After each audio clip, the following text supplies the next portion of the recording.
نو دا د صحابو اجماع شو چې د ختم نبوت نه منکرین او ګستاخان رسول داسې واجب القتل او مباح الدم دي چې د هیڅ قسم نرمۍ گنجائش پکې نشته.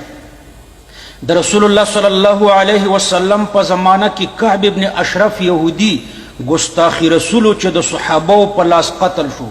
یو بل ګستاخی رسول ابو رافع یهودیم صحابو قتل کړو.